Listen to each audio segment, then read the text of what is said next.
Vamos ler do verso 17 ao verso número 25. 1 Timóteo capítulo 5, verso de número 17 ao verso número 25. Lembrando que a nossa exposição será do verso 19 até o verso número 25.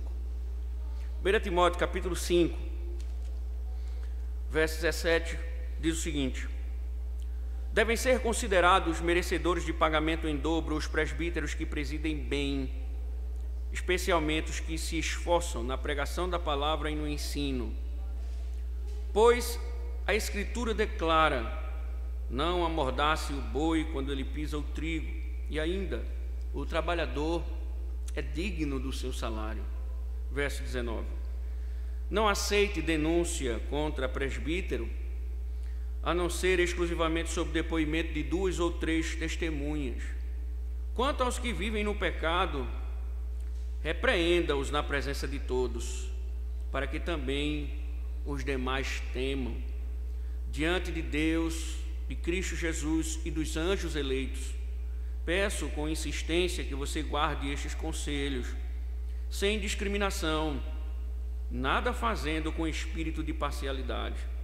Não tenha pressa para impor as mãos sobre alguém, não seja cúmplice dos pecados dos outros, conserve-se puro. Não beba somente água, beba também um pouco de vinho, por causa do seu estômago e das suas frequentes enfermidades. Os pecados de alguns são notórios, mesmo antes do juízo, mas os de outros só se manifestam mais tarde. Do mesmo modo, também as boas obras se evidenciam, e aquelas que ainda não são manifestas não poderão ficar escondidas. Ó Senhor, que a Tua graça, as Tuas misericórdias, Senhor, nos assistam neste momento que nós ouviremos a exposição da Tua palavra. Seja favorável, Deus, como já te pedimos, ao nosso entendimento, aos nossos corações. Seja favorável, Deus, para compreendermos, ouvirmos, atentarmos e vivermos, Senhor, aquilo que o Senhor tem nos falado. Que a Tua palavra, Deus, unicamente a Tua palavra, possa de fato, Deus, poderosamente operar, ó Deus, desfazer todos os nossos caminhos, Senhor, para a glória do Teu santo nome. Amém. Podem sentar, irmãos. Como devemos tratar os irmãos? O capítulo 5 abre respondendo esta pergunta. A resposta: um homem mais velho, exorte-o como você faria com seu pai, os mais jovens como irmãos, as mulheres mais velhas como mães, e as mais jovens como irmãs, com toda a pureza. E as viúvas, como devem ser tratadas? Nós observamos nas últimas exposições, as verdadeiras viúvas, disse Paulo, devem ser honradas financeiramente. A pergunta então que nós devemos fazer é: e os presbíteros, como devem ser tratados? Paulo deixou claro que os pastores da igreja, os presbíteros que presidem bem, devem ser tratados com dupla honra, respeito e salário, especialmente aqueles que dedicam suas vidas ao ministério da palavra. Essa foi a exposição do nosso último encontro. Mas as palavras de Paulo, como vocês observam, elas não terminaram nesse ponto, no verso 17 e 18. Há uma continuidade na argumentação de Paulo. E ele vai deixar de lado aqueles que presidem bem, que esse era o grande princípio dos primeiros versos. Verso 18 é Paulo mostrar aqueles que presidem bem, que são dignos de respeito, de salário, e também dos que ministram a palavra, que se dedicam. Ele deixa de lado os que presidem bem e agora ele se volta para aqueles que, dentre eles, são maus, são pecadores e merecem repreensão. O texto nos mostra, irmãos, ao que tudo indica, alguns estavam se comportando, líderes da igreja, se comportando de forma pecaminosa. E tudo evidencia que estavam fazendo queixas, denúncias contra esses homens que lideravam a igreja. Entretanto, como as coisas estavam sendo conduzidas, talvez seja o problema. E por isso que Paulo precisa corrigir e ajustar, instruir a igreja como eles devem tratar presbíteros, como eles devem tratar os maus presbíteros. Então, a pergunta que se faz no início do capítulo 5, que permeia o assunto das viúvas, agora continua, mais uma vez, como devemos tratar os presbíteros da igreja, como devemos tratar a liderança da igreja. Paulo já mostrou com dupla honra, mas ele vai mostrar tratar com justiça e imparcialidade. Timóteo deveria tratar não só com dupla honra, mas também com justiça e imparcialidade. E isso nos levará, irmãos, a pensar sobre questões importantes que envolvem a vida da igreja, a liderança da igreja, e que nós não podemos fugir. Então, é necessário que você ouça o que o Espírito diz às igrejas a respeito da instrução paulina aqui a Timóteo. Então, nós estamos vendo, não é nenhuma novidade, que nós estamos vendo desde o início das exposições que um dos problemas da igreja de Éfeso eram os presbíteros delinquentes. Há um problema com a liderança da igreja, com os presbíteros. E o que é que Timóteo está ouvindo de Paulo? Timóteo está ouvindo de Paulo que ele não pode se esquivar do problema, ele tem que tratar esse problema, ele tem que tratar com os presbíteros, ele tem que tratar com a liderança da igreja, ele como pastor não pode se esquivar. Só que Paulo começa a mostrar, a partir do verso 19, um ponto importante. Ele deve tratar, ele deve agir como pastor da igreja, mas ele não pode, a princípio, na orientação de Paulo, agir com injustiça. Veja o verso número 19: não aceite denúncia contra presbítero, a não ser exclusivamente sob o depoimento de 2 ou 3 testemunhas. Quando nós fazemos uma leitura rápida, e talvez seja o caso, essa primeira leitura parece que os líderes negligentes, eles estão sendo privilegiados, que Paulo de alguma forma está querendo proteger os presbíteros, ao dizer, olha, tem que ser 2 ou 3 testemunhas.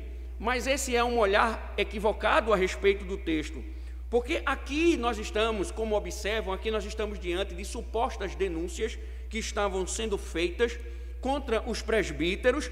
Nesse caso, o que Paulo está querendo exigir da igreja é que se há uma denúncia, que se há uma queixa, o padrão bíblico deve ser aplicado. O padrão bíblico deve ser aplicado. E qual é o padrão bíblico? A Bíblia insiste por todos os lados, principalmente na lei do Senhor, especialmente em Deuteronômio. Você pode ver isso no capítulo 18, você pode ver isso no capítulo 19, que a lei do Senhor instrui, a palavra de Deus instrui, para que uma pessoa seja de fato declarada culpada, é necessário 2 ou 3 testemunhas. Então, a lei ordenara isso, e como era de se esperar, o próprio Jesus aplicou esta regra, não somente aos presbíteros, mas a toda a igreja. Onde? Mateus 18, para você lembrar rapidinho. Mateus capítulo 18, verso número 15. Veja o que diz o Senhor Jesus Cristo, interpretando a lei, aplicando a lei, ensinando o povo, ensinando os seus discípulos na lei. Mateus 18.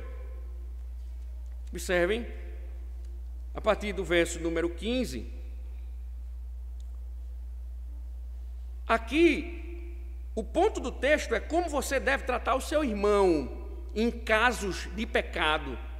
Ele diz: se o seu irmão pecar contra você, vai e repreenda-o em particular. Se ele ouvir, você ganhou o seu irmão, mas se não ouvir, leve ainda com você 1 ou 2 pessoas, para que, pelo depoimento de 2 ou 3 testemunhas, toda questão seja decidida. Então, observem que Paulo não está criando nenhuma lei para proteger os presbíteros de denúncia. Na verdade, Paulo está aplicando uma regra geral. E ninguém, inclusive os presbíteros, podem fugir qualquer pessoa. As Escrituras dizem, presbíteros, membros normais, pastores, qualquer pessoa pode ser acusada. Contudo, Paulo está dizendo, são necessárias 2 testemunhas antes que as acusações sejam consideradas. Nós só podemos considerar as acusações se tiver a base de 2 testemunhas. Isso evita, irmãos, aqueles escândalos onde as provas são do tipo, disse-me disse, fulano me disse, cicrano me disse, e que ainda que o disse-me disse permeie, é impossível saber a verdade. No entanto, isso gera fofocas intermináveis. E parece que Paulo está aqui mostrando que Éfeso vinha sofrendo com isso. Parece que um dos problemas também da igreja era o tal da fofoca. Havia uma fofocagem, né? Porque Paulo já falou das viúvas jovens que tinham esse pecado de fofoca, e agora no tema dos líderes, ele volta a tratar do assunto indiretamente, mostrando que uma acusação, ela só pode ser levada à frente e considerada se tiver o testemunho de 2 ou 3 pessoas. Contudo, irmãos, esse não é um problema específico de Éfeso, mas de muitas igrejas, inclusive a nossa. Eu assim afirmo, pois não é difícil se deparar com pessoas prontas a difamar de forma rápida seus irmãos. Falam, julgam, sentenciam, destroem impiedosamente reputações, vidas inteiras, e é claro que os pastores da igreja, eles não escapam dessas injustiças. Esses linguarudos, eles causam inúmeros problemas, tanto difamando os irmãos, como difamando os líderes da igreja, os presbíteros, os pastores, seja publicamente, seja em particular, pois mesmo que a acusação não seja provada, já manchou-se a reputação deles. Paulo está dizendo, olhando na perspectiva da liderança, que os líderes, isso se aplica a todos, devem ser considerados inocentes até que lhes seja concedida a oportunidade de se defenderem. É preciso o testemunho, é preciso que haja comprovação dos fatos. A igreja não pode viver do disse-me disse, que isso destrói reputações, muitas vezes, de homens justos, de mulheres justas. John Stott observou sabiamente: a observância desse princípio teria silenciado fofoqueiros maliciosos e preservado muitos pastores de críticas injustas e sofrimentos desnecessários. Se a igreja tivesse observado o princípio da lei de Deus, o que Deuteronômio diz, o que o Senhor Jesus Cristo diz, teriam evitado, teriam silenciado muitos fofoqueiros maliciosos, se tivessem aplicado. Mas esse é o problema, sabe, irmãos? Será que Éfeso tinha a consciência do que ordenara a lei do Senhor? Eu penso que sim. Mas ainda que ela fosse ignorante quanto ao assunto, nós não somos. Temos pregado, ensinado, lido, debatido, crescido em conhecimento, mas todo esse conhecimento, na verdade, ele tem revelado a quantidade de soberbos que aqui existem. Só isso. E quando me deparo com certas coisas, eu estou certo que todo esse conhecimento na vida de muita gente é estéril, é só barulho intelectual, nada mais que isso. E o pior, tem sido usado para difamar os outros, dividindo a igreja.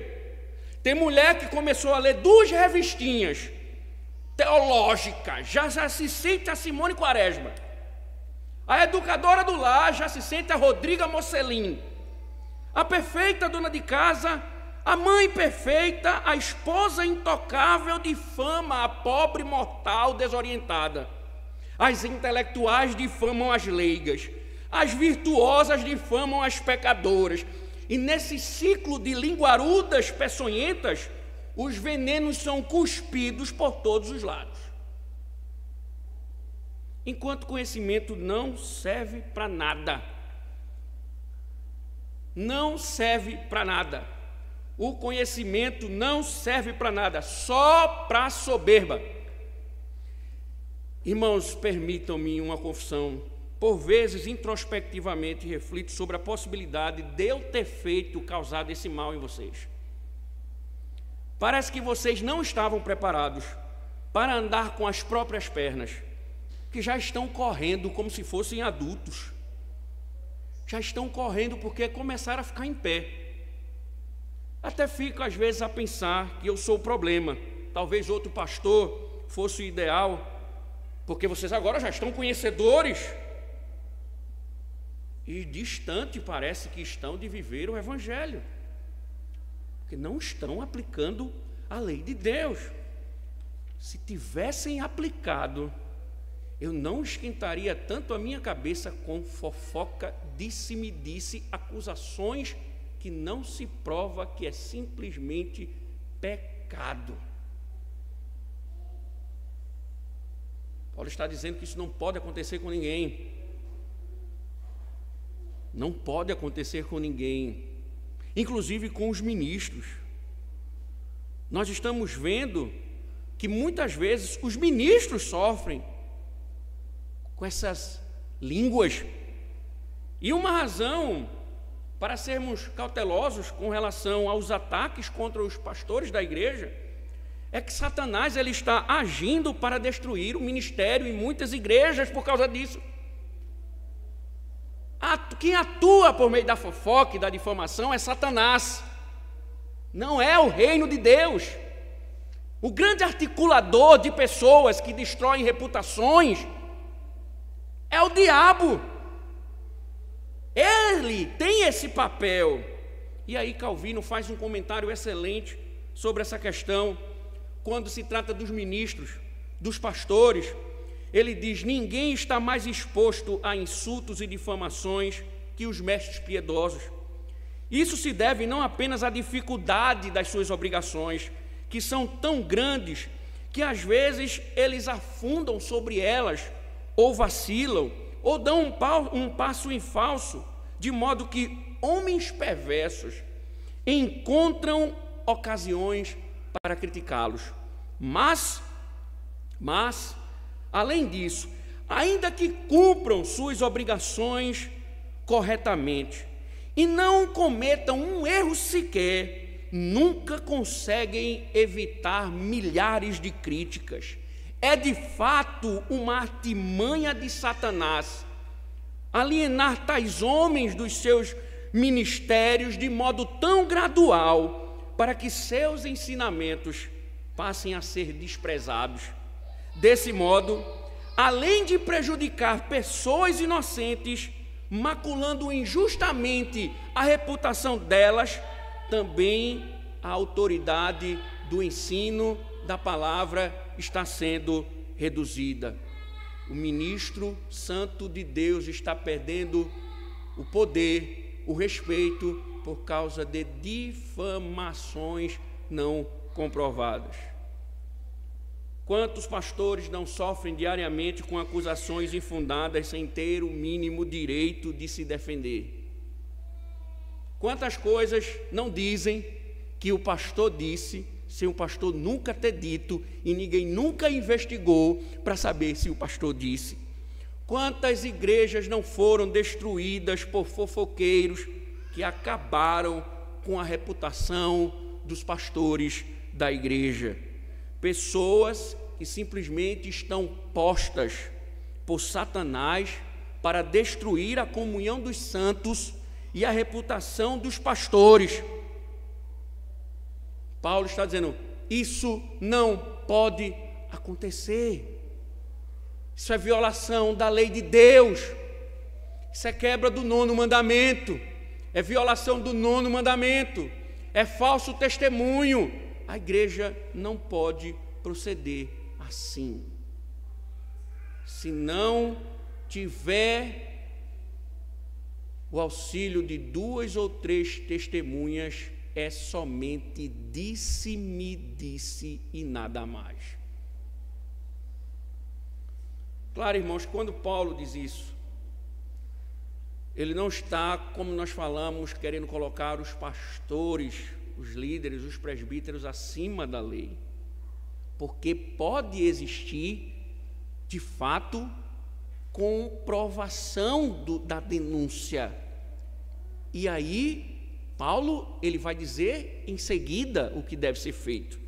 Volte lá para Timóteo, verso número 20. Quanto aos que vivem no pecado, repreenda-os na presença de todos, para que também os demais temam. Tratar com injustiça implica em saber que, se de fato está comprovada a sua transgressão, tratar com justiça, você deve entender aqui o que Paulo está dizendo, se de fato não há provas, não deve ser considerada.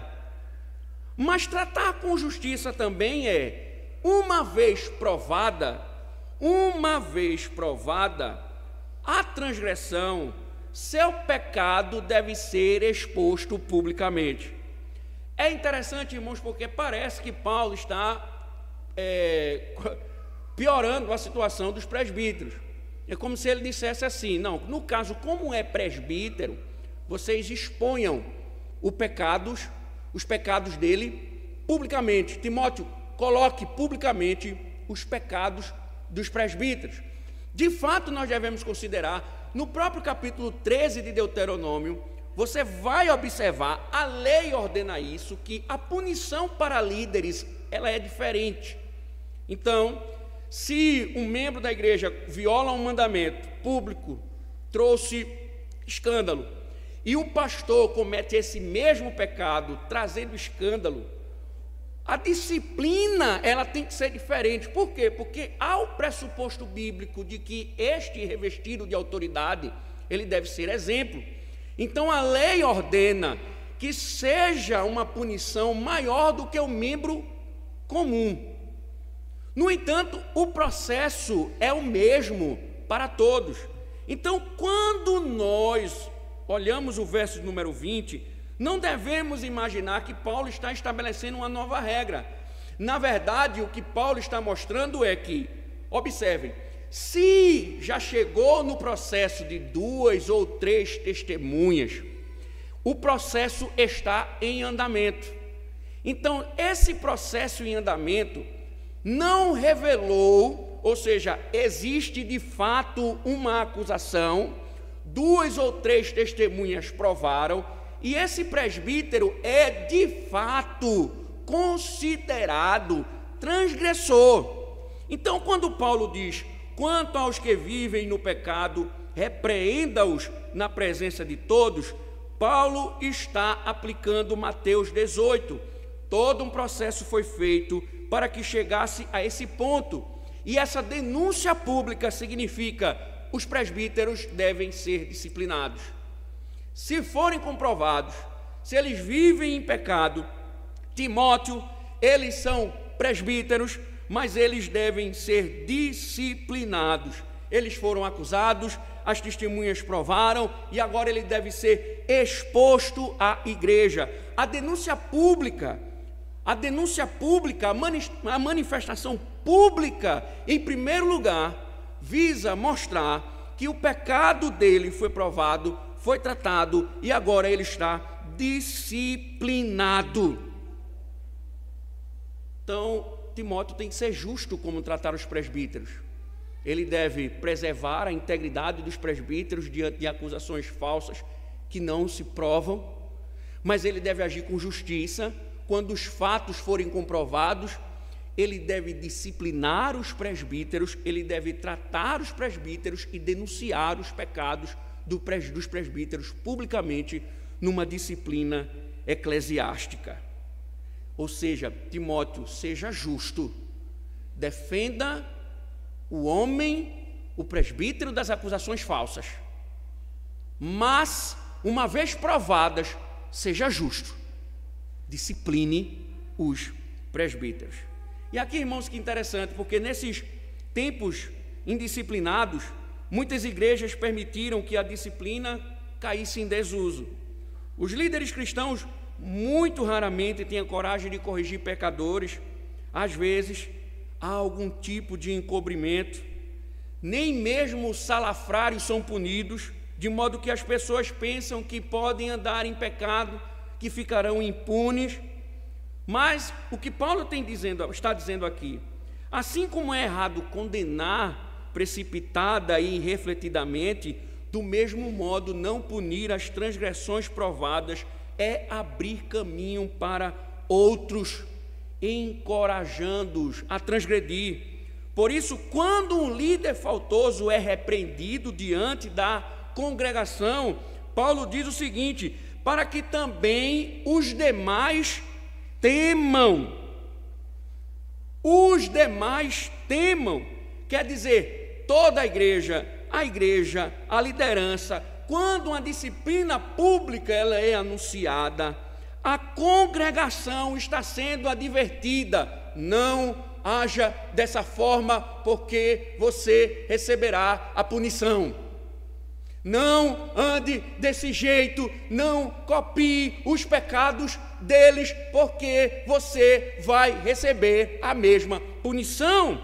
Os demais temam. Então, isso fará com que a igreja preste atenção. E quando diz os demais temam, literalmente é que tenham medo. Medo de quê? Medo das consequências do pecado e também do próprio Deus, que é santo, que é perfeito e deve ser temido por todos os pecadores. Então, irmãos, essa instrução, que é interessante lembrar que o que Paulo está dizendo aqui também está em Deuteronômio capítulo 13. O Senhor diz através de Moisés: e todo Israel ouvirá e temerá, e não se tornará a praticar maldade como esta no meio de ti. Então, o mesmo princípio das testemunhas, Moisés diz: e uma vez comprovadas as acusações, ele deve ser denunciado, ele deve ser morto, que aqui no caso a pena de morte, em Deuteronômio, ele deve ser morto, e isso deve ser feito diante de todos, para que Israel venha a temer. Se é comprovado, disciplina. Se não tem prova, é disse-me-disse. Mas se tem, ele deve ser disciplinado. Irmãos, imaginem um cenário tenso que é para Timóteo, porque toda essa dificuldade, toda essa questão, poderia tentar Timóteo a trancar-se no gabinete pastoral e esperar que os problemas fossem resolvidos naturalmente, que os problemas eles sumissem. No entanto, uma das coisas que precisamos encarar é que a perspectiva bíblica é que os problemas da igreja eles nunca se resolvem por si mesmos. Portanto, como deve tratar os presbíteros? Como deve tratar os presbíteros? Como Timóteo deve fazer isso? Paulo vem dando as orientações. E agora Paulo continua com uma advertência solene diante do que Paulo tem falado, porque Timóteo poderia dizer: não, eu não vou me preocupar com isso, eu vou ser omisso, eu vou deixar a coisa andar, o barco funcionar, eles se entregarem aos pecados, e eu não vou me incomodar com isso. Aí Paulo dá uma advertência solene, verso 21, veja o que Paulo diz: diante de Deus, de Cristo Jesus e dos anjos eleitos, peço com insistência que você guarde estes conselhos, sem discriminação, nada fazendo com espírito de parcialidade. Irmãos, em se tratando da disciplina da igreja, Paulo diz: Timóteo, você deve ser imparcial. Você deve tratar cada caso sem preconceito, sendo cuidadoso para não alimentar uma falsa acusação, ainda que pudessem pensar que ela fosse verdadeira. Por outro lado, Paulo está dizendo a Timóteo: não varra a poeira para debaixo do tapete. Não varra a poeira para debaixo do tapete. Porque o acusado, simplesmente porque o acusado é seu amigo de ministério. Não vá varrer a poeira para debaixo do tapete, porque o acusado, ele é o seu colega, o seu amigo. Paulo está dizendo: não mostre favoritismo, Timóteo. Não mostre. Uma acusação contra um presbítero, ainda que seja seu amigo, ela deve ser julgada com base nos méritos da causa. Você não pode se esquivar disso.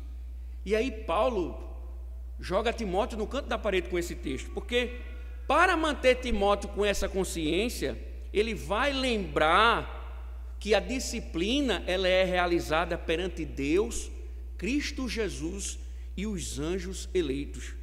Irmãos, esta imagem criada por Paulo, ou revelada por Paulo, é a imagem do julgamento. A imagem de Deus, de Cristo e dos anjos. Jesus usou essa linguagem, Mateus capítulo 25, por exemplo, ele diz: quando vier o Filho do Homem na sua majestade, declarou ele, e todos os anjos com ele, então se assentará no trono da sua glória.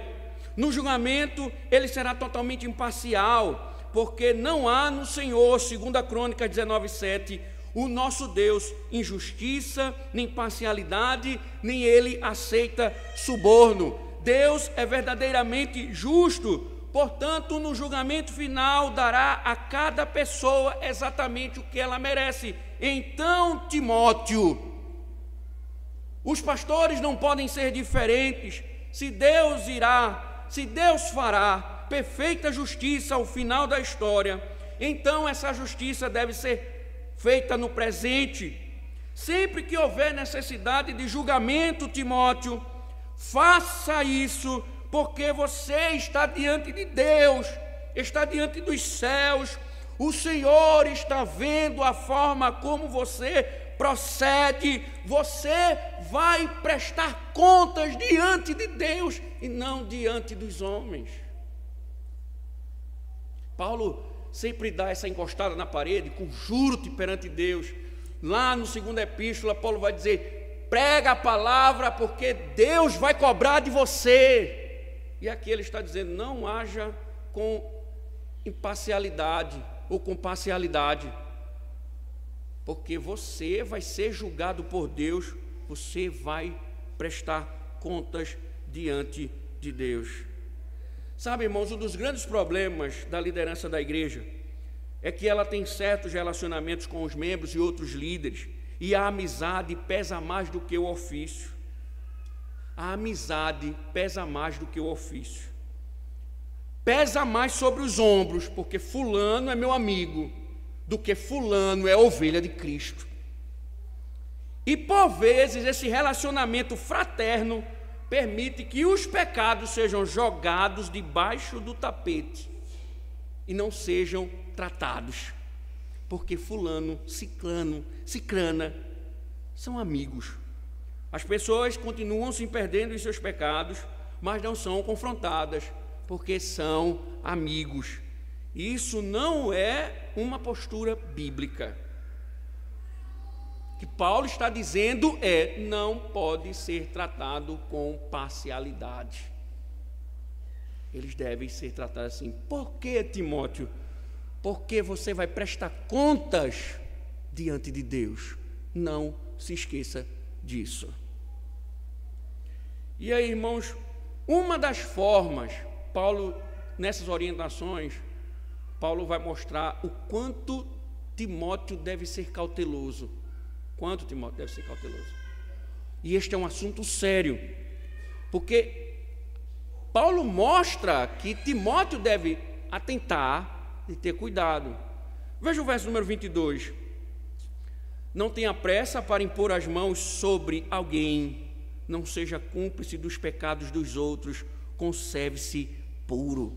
Irmãos, vocês já estão cientes que no Novo Testamento esse impor as mãos se refere à ordenação, como alguém que está sendo ordenado ao presbiterato, ao pastorado. Você vai ver que o Espírito Santo, ele é visto dedicando homens para o pastorado, e o símbolo do presbitério, da igreja, dos pastores, na imposição de mãos, é o símbolo dessa ordenação. Paulo está dizendo: Timóteo, diante do que você está ouvindo, que é possível que homens pervertidos, que homens que de fato vivem em pecado, homens que estão muitas vezes liderando a igreja, no conselho da igreja, tome cuidado, Timóteo, para você não impor as mãos precipitadamente. Não considere a ordenação de forma leviana. Timóteo, isso é sério, não coloque, não ordene quem não tem chamado para isso. Porque se a igreja não tem cautela quanto a quem é ordenado, é possível ter um problema em suas mãos, e era exatamente o que Timóteo tinha em Éfeso: homens maus liderando a igreja, sendo acusados, as acusações sendo provadas, e Timóteo tendo que disciplinar os líderes da igreja. Então, um dos melhores modos de evitar um escândalo na igreja é ser cuidadoso com relação a quem ordenamos. É interessante, irmãos, porque se você olhar a Igreja Presbiteriana do Brasil, os procedimentos para a ordenação de presbíteros docentes, por exemplo, na Igreja Presbiteriana, você vê como é difícil. Primeiro, o cara tem que se tornar membro da igreja. Segundo, ele tem que ter 3 anos de membresia dentro da igreja.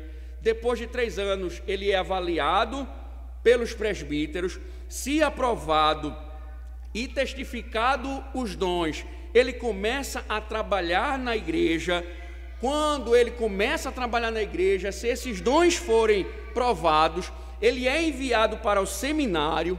Ele vai passar 4 anos no seminário. Quando ele termina o seminário, ele volta para o presbitério para ser sabatinado no presbitério, apresenta monografia, apresenta exegese, prega, tem todo um processo. Eu me lembro que a minha sabatina, a primeira que eu tive 2, a primeira eu fui questionado 34 perguntas.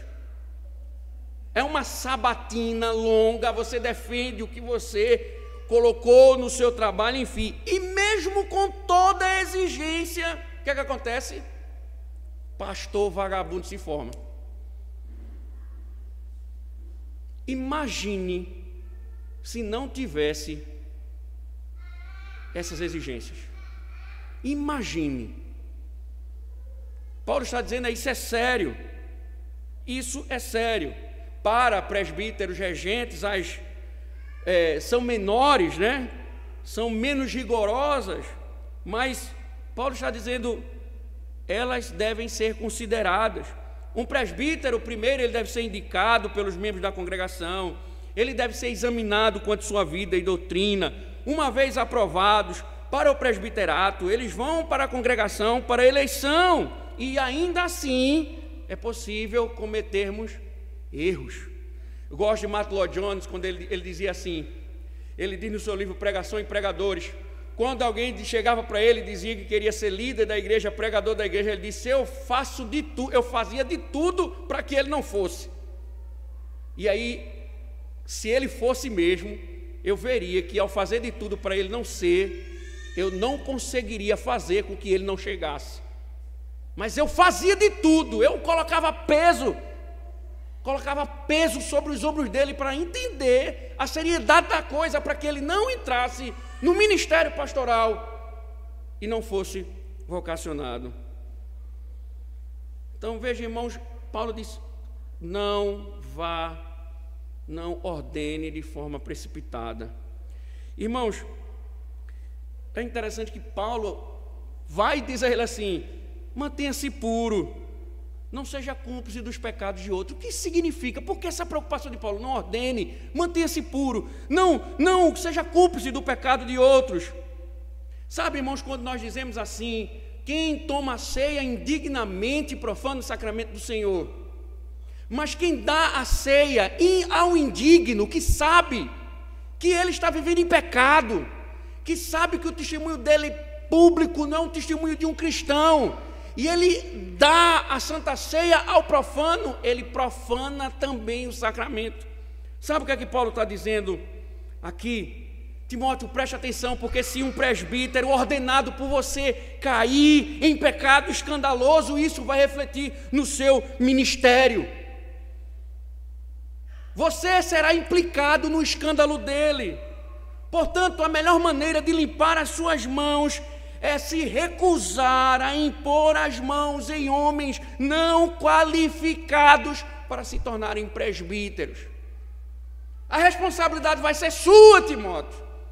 Se você ordenar quem não foi chamado, a responsabilidade vai cair sobre os seus ombros. Isso nos mostra, irmãos, e principalmente aos presbíteros da igreja, que se nós ficarmos aqui mais 5 anos, ano que vem teremos eleições para presbíteros e diáconos, nós devemos entender a responsabilidade de não ordenarmos, de não indicarmos pessoas que não são vocacionadas, e nós não podemos permitir isso, porque Deus vai julgar o conselho desta igreja pela imprudência. Nós seremos responsáveis se homens não qualificados receberem posição de nossas mãos. Paulo está dizendo, não cometa esse erro pelo princípio anterior. Você vai se apresentar diante de Deus. Irmãos, que tensão, né? Imaginem, eu não sei, permita uma piada, eu não sei qual é o pior, a igreja de Éfeso, a tensão da igreja de Éfeso ou a tensão de Parque Dourado. Porque, imagine, ele foi designado por Paulo, imagine, irmão, o problema, né? Foi designado por Paulo para a igreja de Éfeso, os problemas já estavam, ele tem que tratar os problemas, tem que resolver os problemas, e nós já vimos que Timóteo era doente. Timóteo era uma pessoa doente, né? Jovem, mas doente.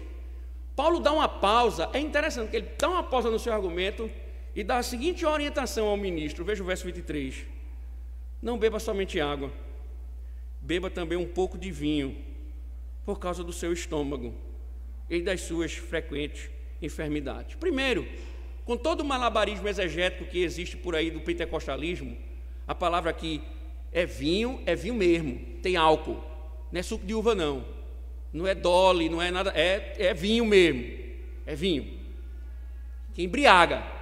Só que essa ordem de Paulo não é, Timóteo, a coisa tá difícil, enche a cara de cana, toma todas que tu relaxa e fica tranquilo. Não, o que Paulo está dizendo aqui, o vinho ele era usado de forma medicinal para tratar, não sei se vocês conhecem, mas eu tenho amigos que eu tenho um amigo, diácono da igreja, que ele foi curado de gastrite crônica, de uma gastrite crônica severa, com vinho. Um médico indicou a ele, tome uma taça de vinho antes do almoço, um dedo de vinho antes do almoço todos os dias.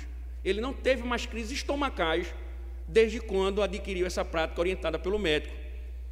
Timóteo tem um problema estomacal. Os problemas estomacais, eles geralmente são oriundos de nervosismo, estresse, né? Paulo diz, Timóteo, tome um vinhozinho por causa das tuas frequentes enfermidades, por causa do teu estômago. Irmãos, tem muita gente que pensa que o ministério pastoral é maravilha, é sombra e água fresca. Irmãos, é uma tensão emocional que vocês nem imaginam. você já acorda com um turbilhão de coisas na sua cabeça. Tem dia que eu acordo, eu vou olhar logo o WhatsApp para ver se ninguém matou ninguém da noite para o dia amanhecer. É uma tensão, você tem que resolver as coisas, você não pode se esquivar, o pecado está dentro de você tem que tratar. Você se pergunta, como é que você vai tratar? E tem que conversar com o irmão fulano, tem que conversar com a irmã ciclana, tem que tratar o pecado de fulano, tem que exortar. Imagine a tensão que é o ministério pastoral. Imagine a tensão em Timóteo, disciplinar os presbíteros da igreja. Aí imaginou? Disciplinar os presbíteros da igreja, a tensão que isso seria. Imagine a tensão para a igreja, porque uma disciplina de um líder afeta toda a igreja. Mas Timóteo tinha que ir. Paulo está dizendo, cuide da sua saúde, Timóteo, porque senão você vai morrer jovem. Se cuide, cuide da sua saúde. Irmãos, por vezes os pastores precisam de paz. Por vezes os pastores precisam de paz. Não é fácil. Não é fácil. É uma carga emocional que não é fácil. Por isso que muitos pastores adoecem, por isso que muitos pastores se suicidam, por isso que muitos pastores entregam. Eu já ouvi de um pastor, eu não aguento mais a minha igreja. Eu vou confessar o meu pecado, eu só estou na igreja por causa do salário, mas eu não aguento mais os problemáticos da minha igreja. Ele disse isso publicamente, diante de um presbitério. Eu não aguento mais o meu rebanho, é muito problema, eu não vivo em paz. Eu só estou lá, pastores, por causa do salário. Se tirar o meu salário, lá eu não fico. Paulo está dizendo, cuide da sua saúde, Timóteo. A tensão é grande, cuide. E aí Paulo retoma o que ele vinha falando. Tenha cautela, Timóteo. Por quê? Porque é necessário pensar sobre o que ele vai dizer aqui. Verso 24 e 25. Veja o que ele diz. Os pecados de alguns são notórios, mesmo antes do juízo, mas os de outros só se manifestam mais tarde. Do mesmo modo, também as boas obras se evidenciam, e aquelas que ainda não são manifestas não poderão ficar escondidas. O que é que Paulo está dizendo, irmãos? Aqui nós estamos vendo a importância do discernimento que Timóteo deve ter desse processo de ordenação. Ele deve ter uma cautela e discernimento, porque o que Paulo está mostrando aqui é, por vezes, os seres humanos, eles diferem, muitas vezes, daquilo que aparentam ser à primeira vista. Inicialmente, pode ser que pareçam ser melhores ou piores do que realmente são, pois tanto podem ser seus pontos positivos, como seus pontos negativos, os que estejam em evidência em um dado momento. Então Paulo está dizendo, espere um tempo para você descobrir quem verdadeiramente é aquele candidato, quem realmente é aquela pessoa. E ele diz, por quê? Porque alguns pecados são evidentes. Algumas pessoas, elas são tão depravadas, tão declaradamente depravadas, que os pecados delas podem ser vistos claramente, e antes do juízo já podem ser julgados. Aquela pessoa vive em pecado declaradamente. Ele diz, veja, tem gente que vive assim, tem gente que está dentro da igreja, mas ele não tem vergonha de pecado, ele viola o dia do Senhor, ele não cuida do domingo, ele não cuida da família, ele não lidera a família, ele é descarado, todo mundo vê, ele não está nem aí. Paulo diz: tem gente, Timóteo, que tem o pecado na cara de todos. Mas ele diz: já outros, Timóteo, tome cuidado, porque eles só se manifestam, esses pecados, posteriormente. Não são vistos a olho nu, como se vê em outros. Assim também, Paulo disse, dá com as coisas boas. Tem gente que serve a igreja, que ama a Deus, mas ele faz as coisas em oculta para glorificar a Deus, e você não nota, e você não percebe que ele é um crente de verdade. Já tem outros que faz as coisas, que serve a Deus, e os olhos veem, se revelam. Então, Timóteo, dê um tempo para você observar, não vá com rapidez ordenar as pessoas. Timóteo precisa de discernimento para você não se precipitar, Timóteo. É o princípio do iceberg, ou seja, que boa parte do que a pessoa fica escondida da nossa visão. Timóteo está recebendo a orientação de Paulo: espere. Por isso que Timóteo tinha que dar tempo para que pudesse fazer uma avaliação precisa do caráter das pessoas com quem estivesse tratando. Timóteo tinha de aprender a discernir entre o que se vê e o que não se vê, entre o que está na superfície e o que está escondido, entre o que é aparente, entre o que é a realidade. Porque isso é importante, porque tem gente que chega na igreja, com pouco tempo ele já quer ser líder. Ele chega na igreja agora, um dia desses, já quero ser líder. Ele já deseja liderar a igreja. E por vezes, impressionados pela rápida percepção que criamos, incentivamos os seus propósitos. Paulo está dizendo: Timóteo, tome cuidado. Algumas coisas vão levar tempo, e muito anjo piedoso pode se transformar em demônio, e muito aparente demônio pode se revelar anjo. Então tenha cuidado, não vá colocar rapidamente pessoas para liderar a igreja sem antes ver, observar, sem antes atentar, considerar. Cuidado, Timóteo, porque tem gente que o pecado está na cara, mas tem gente que o pecado dele está oculto. Mas espere, vai se revelar. Da mesma forma, aqueles que são crentes, às vezes não são vistos, mas uma hora você vai notar que eles são crentes.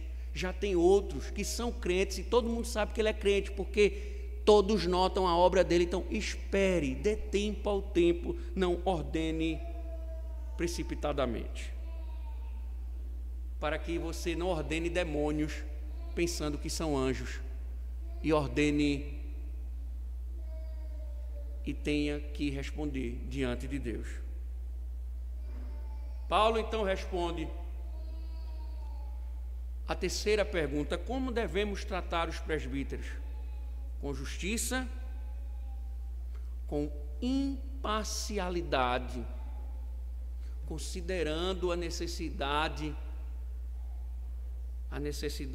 de não ordenarmos pessoas ao ofício que não tenham vocação para isso. Meus irmãos, as instruções de Paulo são instruções sérias que a igreja não pode descartar. Sabe por quê, irmãos? Para concluir, muitas vezes nós julgamos, nós muitas vezes fofocamos, falamos da liderança da igreja, mas a responsabilidade também é da igreja em observar o que Paulo está dizendo. Porque por vezes nós notamos, porque o pastor fulano, o pastor cicrano, porque o líder tal, porque tínhamos um presbítero tal, porque fazíamos de tal forma, porque ordenávamos de tal jeito, e aí veja como o pastor foi irresponsável, como ele fazia aquilo, como ele fez as coisas sem nos ensinar. Fique certo, do mesmo jeito que ele vai ser cobrado, vocês serão cobrados também, porque a responsabilidade é de vocês também. Quem indica para a avaliação do conselho é a igreja. Quem votou por aclamação foi a igreja. Quem escolheu líder em meio à assembleia foi a igreja. A igreja também será julgada por indicar e votar em líderes que não foram chamados pelo Senhor. Paulo diz para a igreja: tomem cuidado, vocês também. Aqui é a igreja de Cristo. O governo tem que ser de Cristo. E os critérios são os critérios de Cristo. Que o Senhor nos ajude. Que o Senhor nos abençoe. Que suas verdades sejam vividas pelo povo dele. Ó Senhor, louvamos o teu nome, ó Deus. Muito obrigado, Pai, pelas tuas palavras, pelos teus conselhos, pelos alertas, Senhor, que traz a liderança da igreja e também, Senhor, a tua igreja. Que as tuas palavras permaneçam em nós, Senhor, para a glória do teu santo nome. Em nome de Cristo, Senhor, nos oriente. Amém.